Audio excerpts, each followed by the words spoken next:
Redemption through 2011 and 12, and now back again on top. Nothing like sticking with us. Here she comes, everybody. Let's go crazy! Your 2013 GoPro Ironman World Champion, Mirinda Carfrae!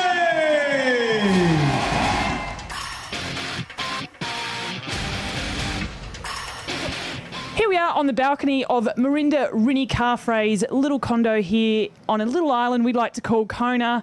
It's the day after the 35th Ironman World Championships event.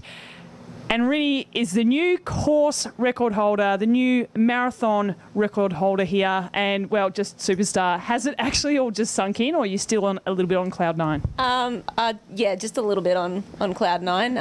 That's an understatement. Yeah. No, it's absolutely kind of been a whirlwind since crossing the finish line. I kind of haven't really stopped. I had a couple of hours sleep last night, but yeah, I mean, just an amazing day, great conditions here in Kona, and I just had a good day. Now, the most important question that I've been teeing myself up to ask you is, how did your fiancé, Tio, cope when you jumped into his arms? Because he just did the Ironman as well. Was he shaky when you jumped? Not that you weigh very much, but still. Yeah, I actually saw him, and then and I kind of thought, you know, I sort of was running over to him and I could see the fear in his eyes. And then I'm like, well, we might go down here, but I don't care. Going to make for great TV. This is happening. Yeah. And it was a fair sprint towards him as well. Yeah, I took off at a little bit of a sprint. So, no, but he held it together and, yeah, no falling over. So. It was awesome. And I want to know, because you were very excited coming down that finishing line, and Deli Carr, who helps us out with photography, got some great shots of you, just pure emotion. At what point did you sort of start celebrating and, you know, knowing that you'd nailed it, you'd bagged this amazing event? Yeah, I mean, Rachel Joyce was tough out there. I passed her around mile 14 and she really hung tough. You know, early in the marathon, I was taking a fair amount of time out of her per mile, and then it was almost like once I passed her, I was slowing and she was starting to get better. I think she negative split her race. So, yeah, I mean, I think she was like holding just a minute for like 5 or 6 miles. And then once I turned onto the Queen K, I'm like, I'm like, how far? Where is she? And they're like, she's about a minute. And I'm like, all right, I'm going to have to like just nail it here. And then I was just like, I mean, whatever it takes. I don't care how much it hurts. I'm going to get to that finish line as quickly as possible and make sure she doesn't get a sniff. She had an amazing race herself. You two it was like the two pocket rockets out. Do you get sick of being called pocket rocket? No, not at all. I want to talk to you about the swim. There was about 11 or 12 girls who all pretty much came out together, and you were a couple of minutes back. Yeah. Did that concern you, knowing there was a big pack of very strong cyclists with a couple of quick runners in that group as well, you know, that far ahead of you? Yeah, absolutely. Ideally, I would have liked to have been out with that group. And yeah, some great runners in that pack. Some of the best, well, a lot of the contenders were in that pack. And then I was 4 minutes down, I think, and I just figured, well, you know, I've just got to go to work and do what I can do. And I ended up bringing a little bit of time, you know, I'm at, you know, seconds back. But that was really encouraging for me to know that, you know, there's a pack of 11 and, like, I'm, you know, making inroads sort of towards Harvey. So that was really confidence building. Once they made the turn in Harvey, I sort of figured that they would get their act together and really start nailing it. And they did start pulling away there. But, yeah, I was pretty happy to minimise the damage. I think the lead girls maybe put 3.5 minutes into me on the bike, which is great for me. Yeah. And, you know, obviously I don't want to give the likes of Rachel Joyce or Meredith Kessler or Carolyn or Lizzie Blatchford, you know, 7.5 minutes. I mean, they can all run as well. So I was like, all right, well, I did the best I could on the bike, and let's just see if I have it in my legs on the run to chase some people down. It was. I thought your bike was storming. It's got to be your best bike effort out of all of your Ironmans, right? Yeah, my fastest time before this one was 5:04. I went 5:04 twice, once in 10 and once in 11. And the 2 other years were a fair bit slower than that. So definitely my fastest bike split here. Yeah, it was unbelievable. And I want to talk to you about some of the tactics in the race and how the women's racing sort of panning out. You had the the men had the 5-minute head start in the swim, which obviously made a big difference in the way that you guys raced. But can you see that the way that the women's racing is changing, that it's turning into a lot more tactical? It's definitely not who's the fittest on race day or the strongest or the best runner. It doesn't come down to that so much anymore. I think it still does come down to that, but you're right. The women's race is becoming more like the men's race, and that there are tactics on the bike. I think the reason the men aren't able to lay down really fast marathon times, and maybe some of the women didn't maybe run to their potential, is because when you're in a pack, you've got to react to other people's moves, and when someone else is feeling good, you've got to go with them regardless of what you feel. Whereas, I was basically out there. It was quite a lonely ride, but I was out there by myself for the probably majority of the bike, and I basically just rode when I felt good. I sort of rode within my limits, so I was able to have the freedom to do that.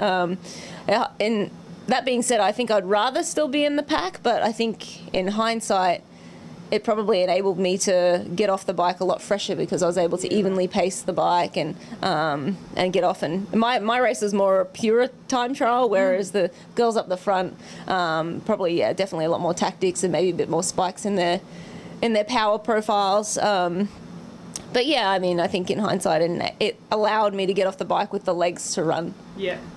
And run reasonably well. Reasonably, yeah. That was nuts.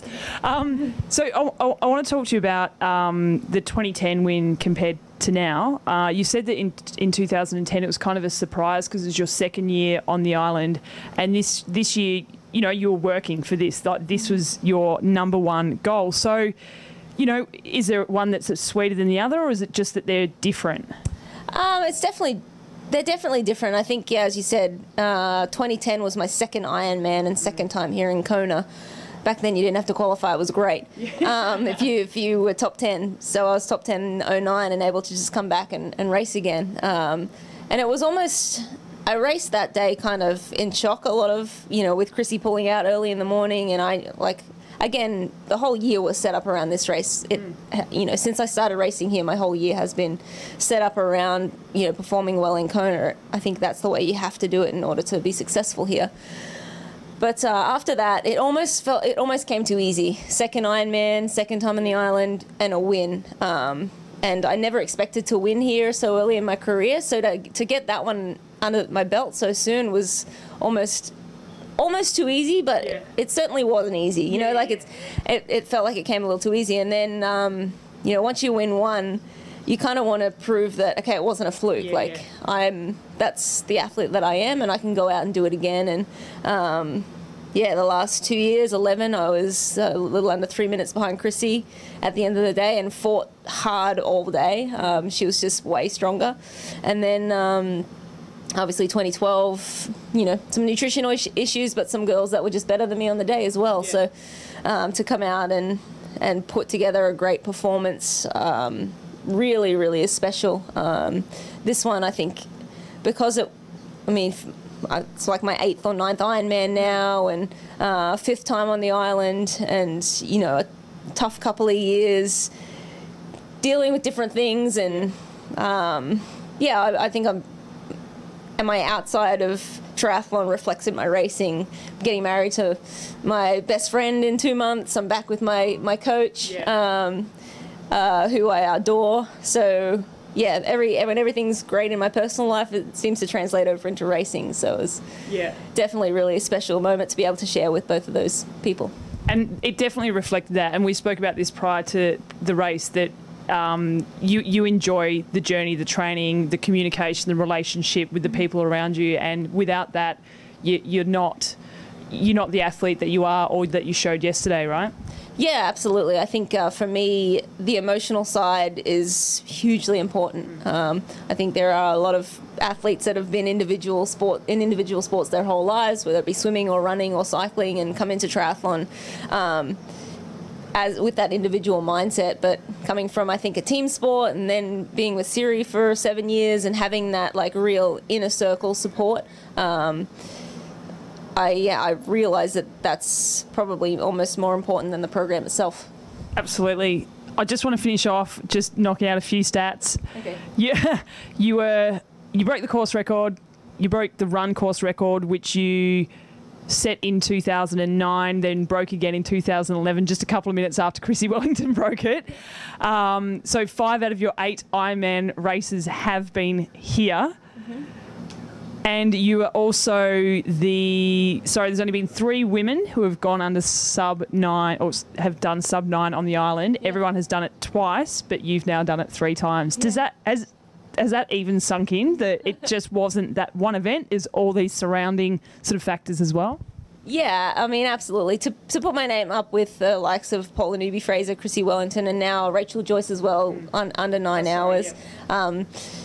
Yeah, I mean, these are the heroes of our sport. Yeah. And to be, put up alongside those girls is, I mean, a dream come true, amazing. And it's, I mean, I couldn't have written the script better, like it just played out beautifully. And, you dream about doing these things, and I always believed that that was the sort of performance I could put together here, but it's kind of like that, if I feel good, and if I write about this, and if I get off the bike and have the run legs, then maybe I could go that fast. And then to actually have it all come together on the biggest day of the year, just amazing. Yeah, it totally was. And just quickly, the wedding is next. I assume that's your next big event. Yes.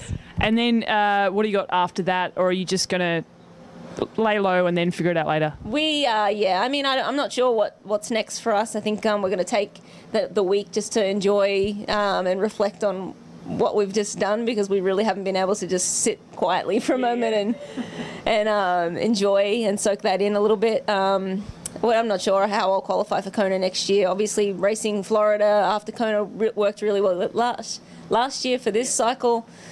I'd love to do that again, but at this point, I kind of just want to enjoy and get married and focus on that. So I'm not sure. Tim and I will sit down with our coaches and managers and sort of plan the steps ahead.